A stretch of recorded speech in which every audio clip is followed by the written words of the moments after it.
여러분 안녕하세요. 뭐야? 안녕하세요. 네, 오늘 종이 비상 춘향전 한번 보도록 할게요.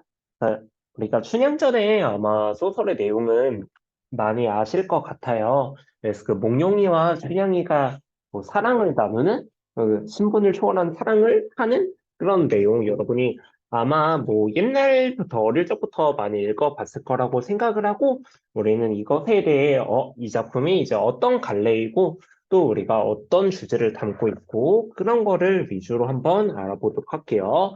그래서 일단은 우리가 소설 춘향전 보면 여기 처음 부분 자, 소설 춘향전은 자유연애 사상과 평등 사상을 고취한 반봉건적 문학으로 평가받는 작품이다. 그래서 일단은 자유연애 사상이라는 건 그 당시에는 이제 연애를 마음대로 그러니까 내가 원하는 사람하고 하질 못했잖아요. 그러니까 막 집에서 막 정해주는 막 그런 뭐 내가 막 어린 사람이라도 막 아저씨랑 막 결혼을 할 수 있는 거야. 그래서 그런 것들이 조금 그 당시 사람들에게는 조금 그렇겠죠. 그쵸? 여러분도 상상해보면 그렇잖아요? 그래서 자유롭게 연애하고 싶다 하는 자유연애 사상과 평등 사상, 평등 사상이라는 건 그 춘향이가 기생집 딸이잖아요. 지금 춘향이가 그 기생 월매의 딸이었나? 월매 딸, 기생 딸이고, 이제 몽룡이가 되게 대충 높은 신분, 얘는 되게 높은 신분이잖아요. 근데 이제 얘네 둘이 신분을 초월해서 이렇게 사랑을 하게 되는 거잖아. 그러니까 여기 안에, 이게 뭐 천민으로 태어났건, 아니면 뭐 높은 사람으로 태어났건, 우린 다 똑같다. 똑같은 사람이다. 이런 평등 사상이 담겨 있는 반봉건적, 그래서 반봉건적이 뭐냐면 봉건적이 약간 옛날에 구시계 이런 걸 봉건적이라 해요. 근데 그런 구시대적 관습을 깨는 반대하는 그런 반봉건적 문학 이거 잘 나오니까 기억할게요. 그래서 반봉건적 문학으로 평가받는 작품이다. 계속 보면 자 조선 후기 서민의 풍속과 이거 조선 후기 작품이란 것도 주의하시고 자, 서민의 풍속과 당대 사회에 싹트고 있던 근대의식을 반영하고 있다. 그래서 이런 조선시대 그런 어떤 봉건적 그런 봉건적 관점에서 벗어나서 이제 우리가 좀 나아가자 하는 근대의식을 반영하고 있다는 거. 또 판소리 특유의 해학적이고 풍자적인 표현과 다양한 수사법은 표현법을 의미해요. 그래서 이런 걸로 표현법을 극대화하고 있다. 그래서 이게 원래는 판소리였던 거 우리 밑에서 자세히 볼게요. 그리고 이거를 이제 소설 춘향전을 재구성한 만화 춘향전도 우리가 배우게 된대. 자, 만화 춘향전은 원작의 내용을 잘 살린 작품으로 이렇게 말을 하고 있어요. 자, 그럼 우리가 여기서 배울 게 뭐냐면 소설 춘향전을 이제 만화 춘향전으로 재구성하면서 떤 점이 달라졌는지 그리고 이 만화의 갈래 특징은 무엇인지 이런 것도 함께 배울 거고 그 다음에 우리가 춘향전을 이제 재구성하는데 이 아이고, 재구성한 작품을 읽으면 어떤 효과가 있냐 또 이런 작품들을 좀 더 깊이 있게 감상할 수 있다. 깊게 감상할 수 있다는 점, 이런 것도 여러분이 좀 알아주시면 좋을 것 같아요. 그래서 만화는 뒤에서 자세히 보고, 일단 소설부터 더 자세히 말해보면, 여기 가서 223쪽 아래에 이제 본문 개관 이렇게 나와 있는데, 춘향전 갈래, 고전소설. 일단 당연히 우리가 조선시대에 쓰인 거니까 고전소설이고요. 그 중에서도 조선 후기에 쓰였다는 거 조금 기억하게 얘들아. 그다음에 판소리개 소설 이게 굉장히 많이 물어보는 부분이거든요. 그래서 우리 별표 치고 그럼 판소리개 소설이 무엇인지부터 알아야겠죠. 우리 판소리개 소설이란 건 원래는 판소리였어. 그래서 우리가 약간 미국계 한국 아니 미국계 한국이 아니라 한국계 미국인 이런 말 들어봤어요? 한국계 미국인이란 게 약간 한국인의 피가 흐르는 미국인이다. 뭐 이런 뜻이잖아요. 그러니까 판소리계 소설도 약간 판소리의 피가 흐르는 뭐 소설이다. 이런 식으로 생각하시면 될 것 같아. 근데 원래는 판소리였어. 근데 그 판소리가 이제 구전되다가 이제 한글 창제 이후에 한글 창제 이후 이제 문자로 기록된 소설들을 우리는 판소리계 소설이라고 합니다. 그래서 이 취향전도 이제 한글로 쓰였어요, 얘들아. 이거 만약 한문 소설이라면 안 됩니다. 한글로 쓰였어요. 자, 근데 우리가 구전이란 게 입에서 입으로 전해지는 거잖아요. 그쵸? 자, 입에서 입으로 전해지다 보니까 우리가 또 그런 것도 있잖아. 막 소문도 이제 입을 타고 가다 보면 과장되거나 변하는 경우가 있죠. 그래서 판소리 기술도 마찬가지로 이제 구전되다가 뭔가 여러 버전이 생겨나는 거야. 그래서 우리가 구전되는 거의 특징이 여러 판본이 존재한다. 그러니까 이게 입에서 입으로 전해졌다 보니까 약간 말하는 사람마다 좀 내용이 조금씩 다른 거죠. 그러니까 여러 판본이라는 게 여러 버전이 존재한다. 뭐 이런 식으로 이해해 주시면 될 것 같아요. 여러 버전이 존재한다. 이런 것도 간단히 알아두시고요. 자, 그래서 이게 원래는 판소리였기 때문에 우린 또 소설에서 뭘 찾아볼 수 있냐면 판소리기 소설의 흔적을 찾아볼 수가 있어요. 판소리계 소설의 흔적. 자, 그럼 판소리기 소설의 흔적이란 게 뭐냐? 그러면 소설이란 건 원래 갈래 자체가 운율이 잘 느껴져요, 안 느껴져요? 운율이 안 느껴진다 해서 우리는 산문이라고 하거든요. 소설 같은 갈래를. 근데 우리가 배웠던 시들 같은 걸 생각해 보면 시는 운율이 느껴져, 안 느껴져? 시는 운율이 느껴지잖아요. 그래서 이렇게 운율이 느껴지는 글을 우리는 운문이라고 해요. 그럼 우린 판소리기 소설은 근데 판소리는 원래 약간 우리 전통의 뮤지컬 같은 거잖아. 그러니까 약간 운율이 있을 수밖에 없단 말이야. 근데 이거랑 소설이 합해졌네? 그래서 우리가 어떤 말을 하냐면, 운문과 한문의 혼합체다. 이런 식으로 우리가 말을 해요. 자, 그럼 이런 판소리계 소설의 흔적이 드러난다는 건 결국 우리는 운율이 느껴지는 부분에서 이제 판소리계 소설의 흔적을 찾아볼 수가 있다. 그럼 이런 운율은 어떻게 형성한대? 뭔가를 이제 비슷한 거를 반복, 나열, 열거하면 우리가 운율이 생기는 거잖아요. 그쵸? 그래서 우리가 여기서 뭐 대꾸법도 사용됐고, 대꾸법이 많이 사용되는 부분이 있고, 또는 뭐 약간 나열, 열거 안에 반복, 그래서 이런 방식을 통해서 이제 운율이 느껴지는 부분들이 있어요. 그래서 그런 부분을 우리가 체크하고, 여기서 우리는 판소리 기술의 흔적을 찾아볼 수 있구나. 그렇게 학습해 주시면 됩니다. 그다음에 뭐 주제가 이제 사랑 얘기니까 뭐 애정소설이다. 이런 말 나와 있고요. 그리고 신분을 초월한 남녀간의 사랑, 세상을 밑줄치고. 그다음에 성격은 해학적과 풍자적 이렇게 나와 있어요. 그래서 해학은 그냥 웃긴 거를 우리는 해학이라 하고 풍자는 약간 혹시 모르실까 봐 이제 간접적으로 웃음을 사용하여 웃음을 사용하여 간접적으로 뭐 비판하는 것 이런 걸 우리는 풍자라고 하죠. 그래서 해학과 풍자는 다른 거긴 한데 이 작품은 이제 두 가지 성격 모두 지니고 있다. 해학적이고 풍자적이다. 이렇게 알아두시면 될 것 같고 그 밑에 제재를 보면 춘향이의 정절이라는 게 여러분이 뭐 들어보실지 모르겠지만 기조와 절개 이런 걸 우리는 정절이라 하죠. 그래서 이런 변하지 않는 마음, 그러니까 한 사람만 바라보는 이런 걸 우리는 정절이라고 해요. 그래서 여기 밑에 보면 동룡을 향한 춘향의 정절을 대제로 하여 창작 방식 시대적 가치를 드러내고 있다. 네, 시대적 가치란 게 무슨 소리냐면 우리가 그 요즘은 사실 뭐 이제 이별하고 그냥 뭐 사귀고 헤어지는 게 뭐 당연한 거잖아, 그치? 뭐 안 맞으면 헤어지는 거지. 그리고 심지어 쌤도 약간 경험담인데 이제 대학생 때 이제 남자들은 군대 가면 많이 차여요. 그래서 그만 만나자 하고 그래서 대학교 신입생 때 거의 이제 다 실시를 하다가 이제 남자애들이 군대 가면 차이는 애들이 많은데 근데 그중 하나였고 근데 뭐 남자가 차였다고 해서 뭐 군대 가면 차였다고 해서 이걸 막 여자를 욕할 수 있는 문제는 아니잖아, 그치? 그래서 요즘 같은 현대 세상에서는 이런 지주절개 정절이 뭔가 뭐 지키면 좋겠지만 사실 뭐 꼭 있어야 되는 거 아니잖아요. 근데 이 당시에는 이 정절이라는 가치가 되게 굉장히 중요했다. 그래서 이 정절이 뭐 창작 당시의 시대적 가치다 이렇게 말하고 있는 거예요. 유교 사회다 보니까.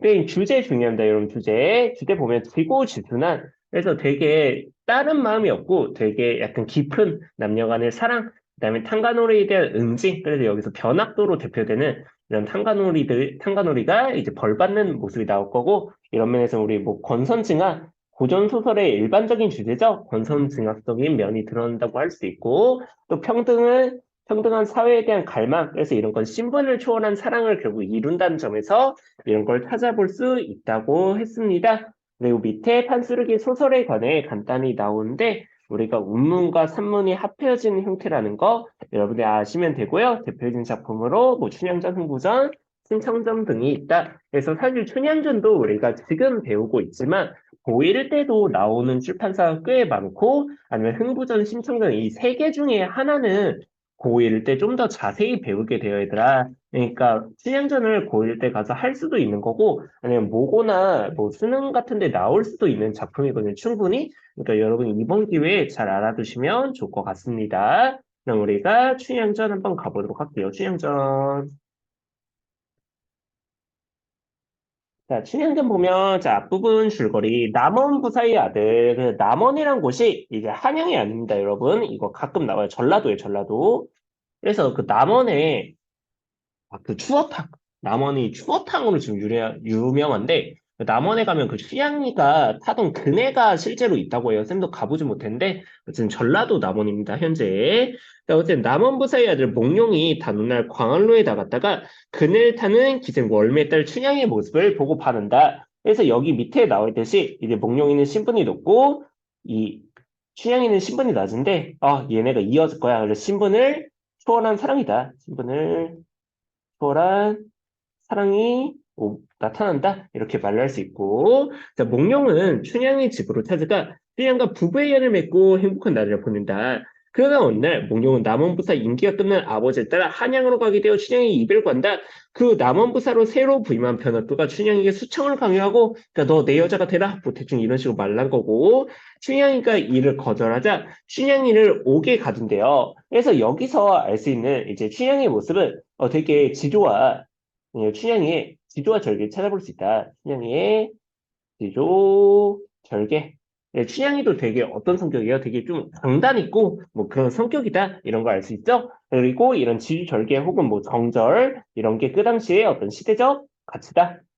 이런 식으로도 말을 할 수 있고 계속 보면 자 한편 한양에서 장원급제한 몽룡은 암행어사의 신분으로 남원에 와서 변학도의 횡포를 모두 듣게 된다. 그러니까 암행어사가 뭔지 아시죠? 약간 몰래 이제 일반인 척 가정하고 약간 단속하는 그런 암행어사. 자, 그래서 우리가 절정 부분부터 시작하게 됩니다. 자, 이튿날 날이 밝자. 그래서 이 전날에는 어떤 일이 있었냐면 이 몽룡이가 거짓골을 하고 춘향이 옥에 갇힌 춘향이를 몰래 찾아와요.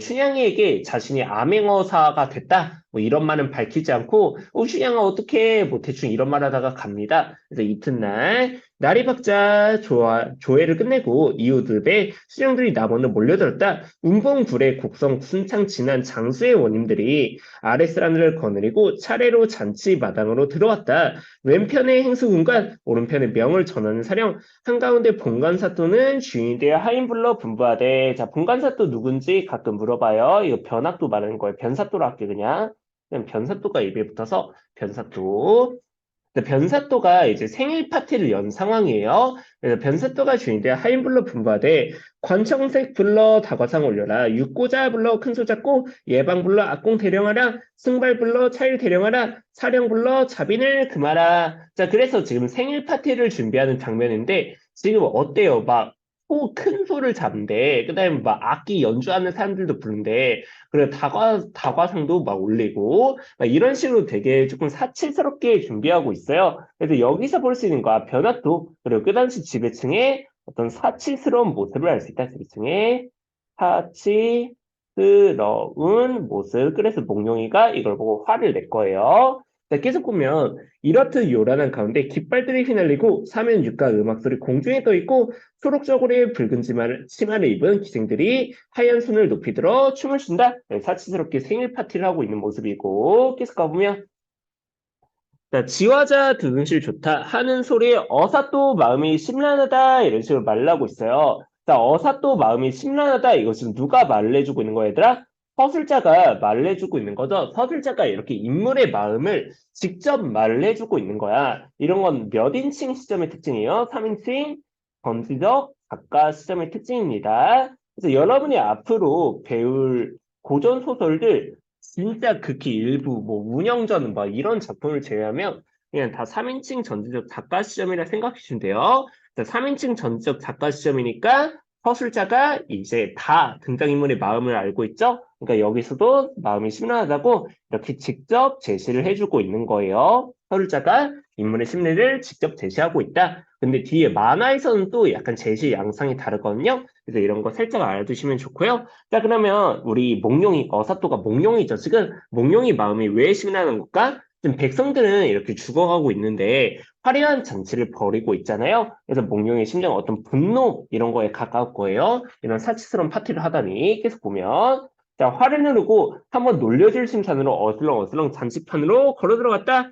여봐라 상인들아 너희 사토끼 여주어라. 먼데 있는 거린이 여기서 거린은 몽룡이 자신을 의미하는 거예요. 그러니까 자기를 거지라 칭하고 있는 거야. 자, 거린이 마침 잔치를 만났으니 고기하고 술이나 좀 얻어먹자고 여쭈어라.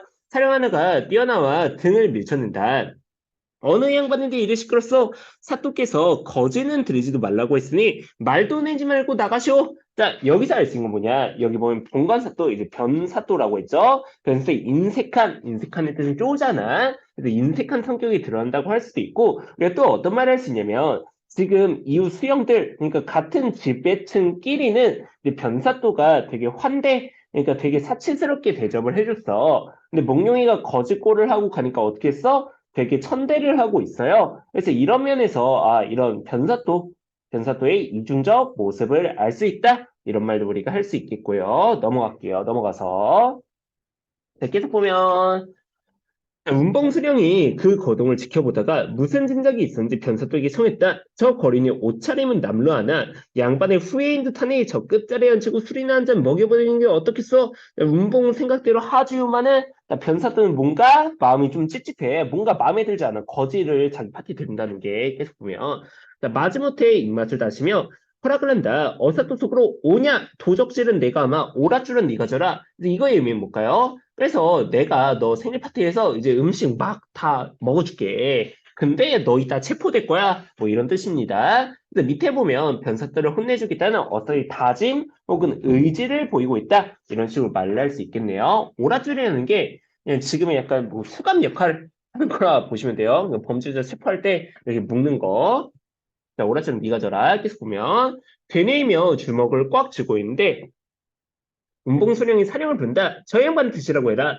어사또 들어가 단정히 앉아 좌우를 살펴보니 마루위의 모든 수령이 다과상을 앞에 두고 진양조 느린 가락을 즐기는데 어사또 상을 보니 어찌하니 통분하랴 이렇게 말하고 있어요. 자, 어찌하니 통분하랴 지금 이거 누가 말을 하는 거야? 지금 서술자가 말을 하고 있는 거예요. 서술자가 지금 작품 안에 들어와서 갑자기 자신의 의견을 말하고 있는 거야. 어찌하니 그러니까 어떻게 통분을 안 할 수 있겠냐. 이런 식으로 자신의 어떤 의견을 밝히고 있거든요. 이런 걸 우리 뭐라 하냐면 여기 편집자적 논평이라고도 나와 있고 또는 서술자의 개입이라고도 합니다. 둘이 그냥 엄밀히 말하면 조금 다른데 같은 개념이라고 생각하시면 돼요. 편집자의 논평 혹은 서술자의 개입이 들어간다. 그래서 우리는 어디서 서술자의 개입, 편집자 논평이 들어가는지 찾아보면서 학습을 해야 합니다. 이런 표현이 사용된 부분을 찾아라 이런 문제가 나올 수 있기 때문에 네, 서리법은 뭐 아실 거라 생각을 하는데 우리가 안 궁금한데 약간 강조하려고 질문하는 거 우리는 서리법이라 하죠. 그래서 만약 쌤이 얘들아 나 잘생겼지 하면 내가 몰라서 물어보는 게 아니잖아. 잘생긴 걸 강조하려고 물어보는 거죠. 이런 거 우리는 서리법이라는 거 서리적 표현 쓰였고 계속 보면 자, 귀퉁이가 떨어진 개다리 소반에 당나무 젓가락, 콩나물이 깍두기, 막걸리 한 사발이 놓였구나. 다른 수령들은 되게 뭐 다리쌍이 부러질 정도로 되게 많이 차려줬는데 지금 몽룡이 밥상은 어때요? 지금 뭐 콩나물 깍두기 이런 거 그래서 되게 푸대접을 받고 있다는 거.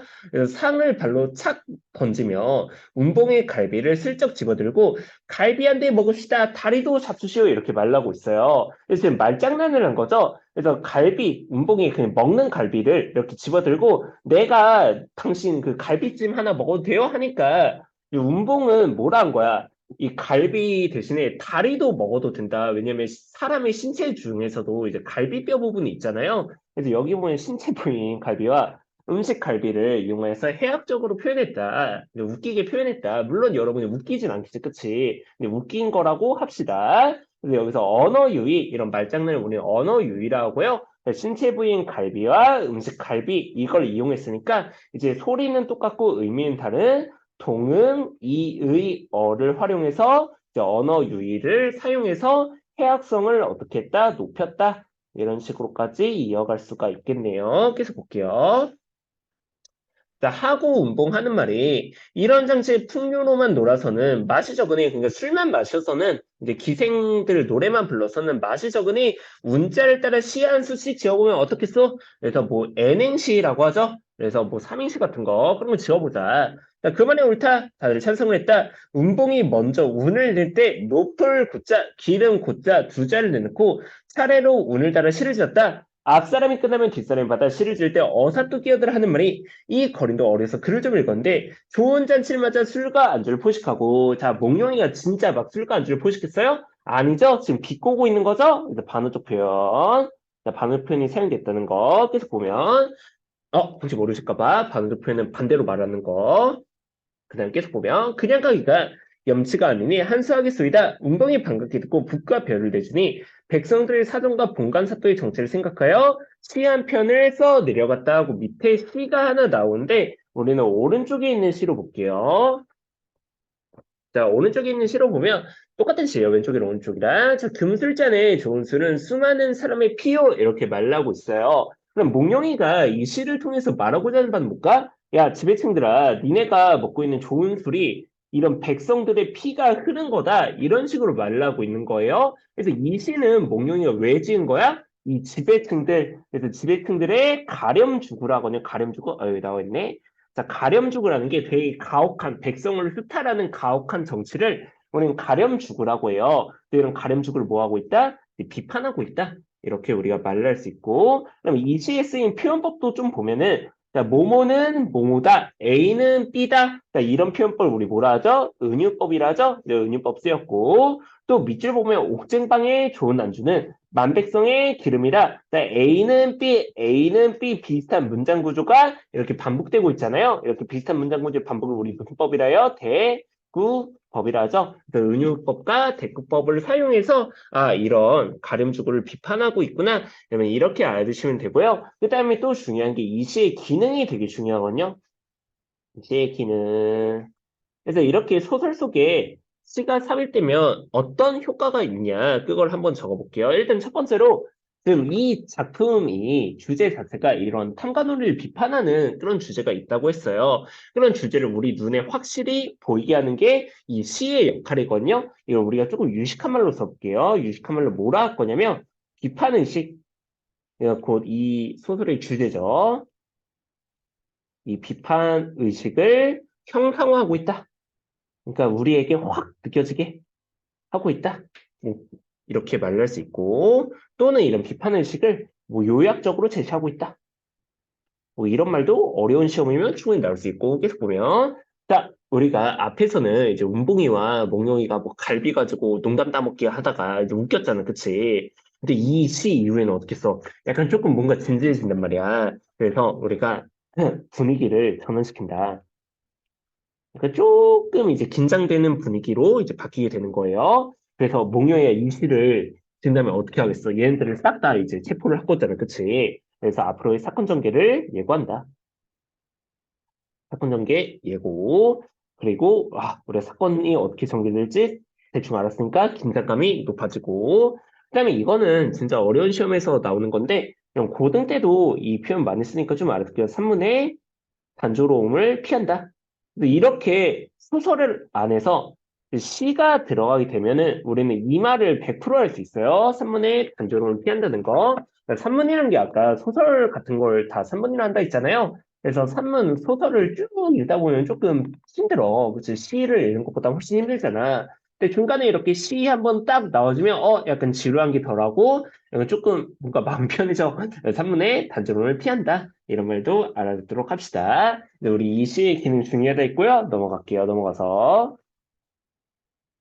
네, 이렇게 시를 지어 보니 술에 취한 변사또는 무슨 뜻인지도 모르지만 그 변사또는 어떤 인물인 거예요? 눈치가 없는 인물인 거예요. 눈치가 없는 거 우리는 뭐 아둔하다고 표현하기도 하죠. 아둔하다. 그다음에 상황 판단을 못한다. 우리 변사또는. 근데 이 운봉수령이라는 인물은 어때요? 운봉은 속으로 불싸 일났다 이렇게 말을 했대요. 그럼 여기서 운봉의 성격을 알 수 있죠? 운봉의 어떤 특징? 눈치가 빨라요, 얘는. 눈치가 빠른. 그다음에 상황 판단력이 좀 있다.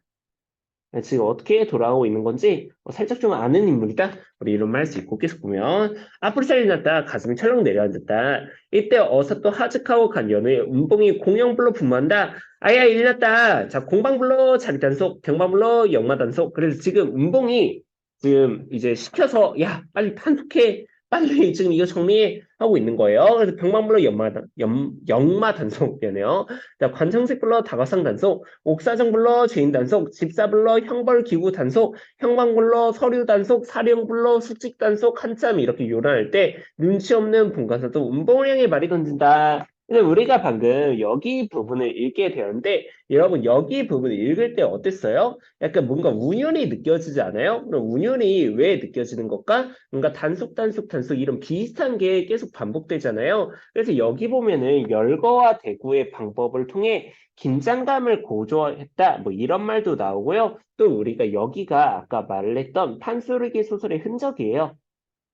판소리개 소설의 흔적이다.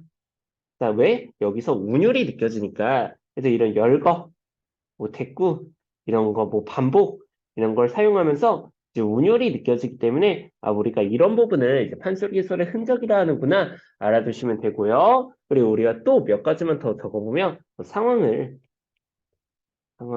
이제 생동감 있게 제시하고 있다. 아니면 아까 밑줄 그은 것처럼 뭐 긴장감을 고조시킨다. 이런 말도 우리가 할 수 있고 하나만 더 하면 이런 걸 우리는 장면의 극대화라 하거든요. 장면의 극대화. 장면의 극대화가 뭐냐면 한 장면을 지금 되게 나열하면서 되게 자세히 보여주고 있는 거잖아. 이런 파티상을 치우는 장면을 그래서 이렇게 자세히 보여준다. 그래서 우리는 장면의 극대화라고도 합니다. 이 부분에서. 그래서 우리가 판소리 소리의 흔적 어디 있는지 아는 거 되게 중요하다 했으니까 별표 쳐둘게요. 그다음에 계속 보면 눈치 없는 본강사 또 은봉을 향해 말을 던진다. 아직까지 눈치를 못 챈 거야. 여보 은봉 어딜 그리 바삐 다니시오 소피 오줌 싸고 들어오 거짓말이죠. 자 그때 술이 거나게 취한 변사또가 술주정을 하느라고 느닷없이 명을 내렸다. 춘향이 빨리 불러올려라. 자, 이때 어사또가 서리에게 눈길을 줘 신우라니 서리 중방이 역줄 불러 단속할 때 이리 가면 수근수근 저리 가면 수근수근 신호를 전한다. 서리 역줄의 거동을 보자 한 가닥 올로 지은 방건에 두터운 비단 갓싸게 새 패닝이 눌러쓰고 석자길이 발감기에 새집신 신고 속적삼 속바지 산뜻이 있고 여선모 방망이에 사슴 가죽끈을 매달아 손목에 걸어주고 여기서 번뜩 저기서 번뜩 남원읍이 웅성거렸다. 그래서 이제 다 조금 또 튀려는 장면을, 도망치는 장면을 보여주고 있는 거고, 역시 여기도 똑같이 생동감 있게 나타나고, 긴장을 고조한다. 이런 말 할 수 있고요. 계속 보면, 이때 청파역 역졸들이 달 같은 마패를 햇빛같이 번쩍 들고 우렁차게 소리를 질렀다. 그래서 여기서 마패를 지금 뭐에 비유했어요? 직유법을 사용해서 달에 비유를 했잖아요. 여기 밑에 마패를 햇빛과 달에 비유한 이유 이렇게 나와 있는데 여기서 우리는 뭐 1, 2번 이렇게 아셔도 되고 여기 나와 있는 말로 아셔도 되고 우리는 보통 어떻게 말을 하냐면 행복한 결말을 암시한다 이렇게 많이 나와요. 행복한 결말을 암시하고 있다는 거 여기 달 같은 마패 이 부분이 그래서 행복한 결말도 이제 고전 소설의 일반적인 특징이라 할 수 있겠죠? 그래서 어떤 달 같은 마패 햇빛같이 반짝들고 우렁차게 소리 질렀다. 자, 암행어사 출두야 이렇게 하고 있어요. 근데 여러분 여기서 주의할 거는 이거 누가 외친 거예요? 이거 역졸들 그러니까 이제 몽룡이 부하들이 외친 거야 얘들아. 근데 우리 만화에서는 몽룡이가 외칠 거예요. 여기서는 몽룡이 외친 게 아니란 거 좀 알아두시고요. 이 암행어사 출두야 말을 통해서 이제 극적 반전이 나타난다. 여기 조금 많이 나와 얘들아. 이거 별표 하나 쳐놓자. 그래서 만약 이 작품에서 어디서 극적 반전이 일어나냐라고 하면 이 암행어사 출두야 이 부분을 찾아주시면 돼요. 반전이란 게 되게 우리는 물론 몽룡이가 암행어사인 걸 알 수 있지만 되게 상황이 한 번에 확 뒤집히는 것도 이제 반전이라 하잖아요. 그래서 극적 반전이 드러난다. 여기 암행어사 출두야 부분에서 그다음에 여기서도 역시 마찬가지로 이제 분위기 전환을 하고 있다. 이런 말도 우리가 할 수 있고 계속 보면 자, 역졸들이 일시에 외친 소리에 강산이 무너지고 천지가 뒤집힌 듯하니 자 아메가산 출두야 이렇게 말한다고 진짜로 뭐 강산이 무너지진 않죠. 하늘과 땅이 뒤집히진 않잖아요. 그래서 이거 뭐 한 거예요? 과장을 한 건데 과장을 하는 이유가 뭐냐면, 여러분, 보통 과장은 약간 웃기려고 표현하는 경우가 많지만, 여기서는 웃긴 장면이랑 조금 거리가 멀잖아요. 근데 여기서는 뭐 해학성을 높인다 이런 말을 하기는 어렵고, 우리 이게, 암행어사가 이런 위험을 가지고 있구나. 자, 암행어사의 위험을 강조한다. 그럼 이런 위험을 강조하는 이유는 또 뭐야? 그래야 독자들이 어때? 네, 통쾌하잖아요. 독자에게 통쾌함을 주고 있다. 그래서 막 암행어사 나왔는데 암행어사 출두야 하고 나와서 뭐 바로 암행어사가 맞고 있어. 그러면 독자들이 뭐 통쾌함을 느끼겠어? 아니지. 암행어사는 되게 위험이 있고 약간 이런 탄간오리를 시원하게 버려야 우리가 통쾌함을 느낄 거잖아요. 그래서 이런 과장되게 묘사함으로써 독자에게 통쾌함을 주고 있다. 이런 말 살짝 알아두시고. 자, 계속 보면 천지가 뒤집히는 산이 산천초목인들 금수인들 안이 떨겠는가? 그러니까 안 떨 수가 없다. 이제 모든 생명이 이렇게 떤다. 이렇게 말을 하고 여기 서리적 표현 그리고 여기서도 서술자의 개입 이런 말 할 수 있고요. 자, 한 번 소리가 나죠. 남문에서도 출두야, 북문에서 출두야, 동문에서 서문에서 출두야. 소리가 맑은 하늘에 천둥치듯 진동했다. 자, 넘어갈게요. 넘어가서. 자, 공영 들라! 외친 소리 육방이 넋을린다. 공영이요. 서둘러 나오는데 등나무 채찍을 딱 치니 아이고 나 죽네. 공방. 공방이 잘 들고 들어오며 안 하려는 공방을 하더니 저 불속에 어찌 들어가랴. 등나무 채찍을 딱 치니 에고 팍 터지네. 좌우별 감은 넋을 잃고 이바 호장은 혼을 잃고 삼세곳 입은 나줄들은 분주하네. 모든 수령이 도망가는데 그 꼴이 가관이다. 도장캐 잃고 유밀과 들고 병부 잃고 송편 들고 탄권 잃고 용수 쓰고 갓 잃고 밥상 쓰고 칼집 쥐고 오줌 누기 부서지니 검은고요 깨지나니 북장고라 이런 식으로 말하고 있어요. 그래서 여기서도 우리가 읽을 때 뭐가 느껴져 얘들아? 운율이 느껴지는 부분이잖아. 그치? 근데 이런 부분을 우리 뭐라 한다고요? 판소리계 소설의 흔적이다 이렇게 말하는 거고요. 그 다음에 우리가 뭐 한석이 소설 흔적 왜 운율이 느껴지나 쓰면 뭐 대구 열거 이런 것 때문에 그 다음에 여기서는 어떤 상황을 묘사하고 있는 거야 얘들아? 여기서는 약간 너무 정신없이 도망가다 보니까 이제 갓을 쓰고 나가야 되는데 너무 당황해서 이제 밥그릇을 쓴다는 거야. 이런 식으로 지배층들이 되게 허둥대는 모습을 어떻게 표현하고 있어? 되게 우스꽝스럽게 표현하고 있어요. 이렇게 우스꽝스럽게 표현하는 거 우리 뭐라 해요? 희화화하고 있다. 희화화. 이런 지배층들의 모습을 우스꽝스럽게 표현하면서 이제 풍자를 하고 있는 거죠. 풍자. 피하며 풍자하고 있다.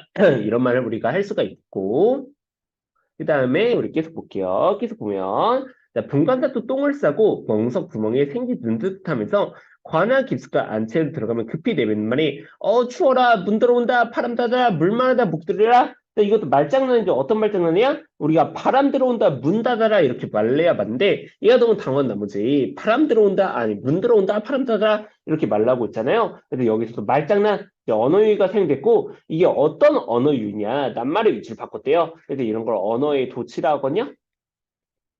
예, 도치. 우리 도치라고 들어보시죠. 순서 바꾸는 거. 그래서 이런 도치를 사용해서 언어유희 혹은 뭐 낱말의 위치를 바꾸어 언어유희를 하고 있다. 이런 말 할 수 있고 해학성을 높이고 있고 계속 보면 자 관청색은 상을 읽고 문짝을 읽고 내다르니 서리 역조를 갈려들어 후다닥 닥친다. 에고나 등네 이때 암행어사 분부하되 이골은 대감께서 계시던 곳이다. 소란을 금하고 객사로 옮기라. 그래서 몽룡이가 야 여기 내 아빠 있는 곳이야. 있던 곳이야. 조용히 해 임마. 이런 식으로 위험, 그래서 목령의 위험을 보여주고 있고요. 자, 관할을 한 차례 정리하고 동원에 올라온 중에 공간은 봉직, 봉고, 파직하라. 그래서 봉간사또가 이제 변사또였죠? 변사또 해고야? 이렇게 말하고 있어요. 그래서 여기서 일단 목령이 어떤 성격을 알 수 있어. 지금 바로 안에서 출제한 다음에 너 해고야 이렇게 말하고 있잖아요. 근데 목령이 되게 단호한 성격 우리가 알 수 있고요. 단호한 성격. 그다음에 여기서 이제 탄광으로 된 응징이 나오는 거잖아요. 그래서 결국 이 소설은 이제 권선징악이라는 주제를 담고 있구나. 그래서 권선징악은 그리고 또 이제 고전 소설의 어떤 일반적인 주제라는 거까지 알아두시면 될 것 같고, 자 본가는 봉고파득이요 하고 우리가 오른쪽을 보면은 자 8, 9의 서술상 특징과 효과 이렇게 나와 있어요. 그래서 우리가 그 자습서 230쪽 지금 본 부분에서 어떤 서술상 특징과 효과가 있냐? 인물들의 말 중심으로 상황을 전달했대. 그러니까 서술자가 다른 데서는 많이 말랜데 여기선 거의 인물들의 말 위주로 전개가 됐다는 거야. 그리고 문장 하나하나가 되게 짧게 서술을 했대. 그럼 이거 어떤 효과가 있냐? 속도감이 빠르게 해요. 이제 빠르게 전개해서 우리가 뭔가 호흡이 빨라지면 어때? 좀 더 이제 긴장이 되잖아. 그치? 그래서 긴박한 분위기를 조성함으로써 이런 생동감과 현장감을 높이고 있구나. 긴장감을 고조시키고 있구나. 이 말도 우리 좀 알아듣게 얘들아. 그래서 우리 여기 부분, 방금 읽은 부분, 여기서 인물들의 말 중심으로 전개를 했고, 그 다음에 문장 하나하나가 되게 짧기 때문에 우리가 읽으면서도 호흡이 짧아져. 그러다 보니까 뭔가 긴장감이 고조되고, 그다음에 생동감과 현장감을 주고 있다. 그 밑에도 우리가 표시할 부분이 자, 암행어사 출두 사건을 기준으로 이야기해 분위기와 인물들의 처지가 달라지고 있다. 이처럼 암행어사 출두는 작품 속 갈등을 해소하기 위한 장치이자 상관을 응징하고자 하는 당대 백성들의 바람이 담긴 사건이라는 거. 그래서 이 소설 자체가 당시 백성들의 여러 소망이 담긴 작품이다. 이렇게 알아두시면 될 것 같고, 우리 넘어갈게요. 여기 밑에 풍자한 부분 보시고 넘어가서 우리가 10번 달라 보게 되면 동서남북 문 밖에 봉고파직이라는 암행어사의 명이나부터 절차에 따라 옥의 형을 불러 분부하되 옥에 갇힌 죄인들을 다 올리라 호령하니 죄인을 올리거늘 다 각각 죄를 물은 후에 죄 없는 자들을 풀어줄 때 저 계집은 무엇이고 형리가 아른다 희생 월매에 따른데 관가에서 포악을 떤 죄로 옥중에 있사옵니다. 무슨 죄인고 본관사또 변학도를 못이라고 불렀더니 절개를 지킨다면서 사또명을 거역하고 사또 앞에서 악을 쓴 춘향이로소이다. 자, 어사또 분바대 너만한 년이 수절한다고 나라의 관을 욕구했으니 살기를 바랄 것이냐? 자, 지금 갑자기 몽룡이가 춘향이한테 너만한 년 이런 식으로 말하고 있어요. 뭐 이거 진심이야? 아니죠. 그쵸? 일부러 이제 춘향이를 모른 척 하려고 하는 거예요. 그럼 지금 왜 모른 척 하는 걸까? 지금 춘향이의 뭘 시험해 보고 싶어? 춘향이의 어떤 정절을 시험해 보고 싶은 거예요. 정절을. 확인하고자 그래서 이런 사람은 여러분 안 만나는 게 좋습니다. 이런 식으로 시도 때도 없이 마음을 확인하려는 사람은 정말 피곤해, 피곤해, 서로 피곤해. 춘향이의 정도를 확인하려 한다는 거. 근데 이런 걸 또 연기를 능숙하게 잘하잖아요. 여기서 몽룡이 어떤 성격이 드러나냐면 능청스러운 성격이 드러난다. 능청스러운 성격. 그래서 어쨌든 자, 관례를 욕구했으니 살기를 바랄 것이냐 죽어 마다할 것이냐 기회를 한 번 더 주마 내 수청도 거역할 테냐 이런 게 시험해 보려고 하는 말이라는 거 진심이 당연히 아니에요. 자 이어서는 몽룡이 자, 춘향이 마음을 떠보려고 진sit 한번 다그쳐보는 것인데 춘향이 어이가 없고 기가 콱 막힌다. 내려오는 사또마다 빠짐없이 명관이로구나. 이거 자주 나와 얘들아. 자 이거 명관이 되게 뭐 좋은 신하다, 좋은 관리다 이렇게 말을 하는 건데 진짜로 이렇게 말을 하는 거야? 춘향이는 어사또의 정체를 알아요, 몰라요? 춘향이는 지금 이게 몽룡 오빠인 걸 모르고 있어, 얘들아. 그러니까 또 이제 변학도 같은 애가 내려왔구나 하면서 이제 그냥 비꼬고 있는 거야. 야, 와, 진짜 이 나라 관리 수준 레전드다. 이런 식으로 반어적 표현으로 비꼬고 있다는 거, 반어적 표현이 여기 잘 나와, 얘들아. 비꼬고 있다. 어사또를 비꼬고 있다는 거. 왜냐면 아직 몽룡이라는 거 모르니까. 자, 어사또 들으시오.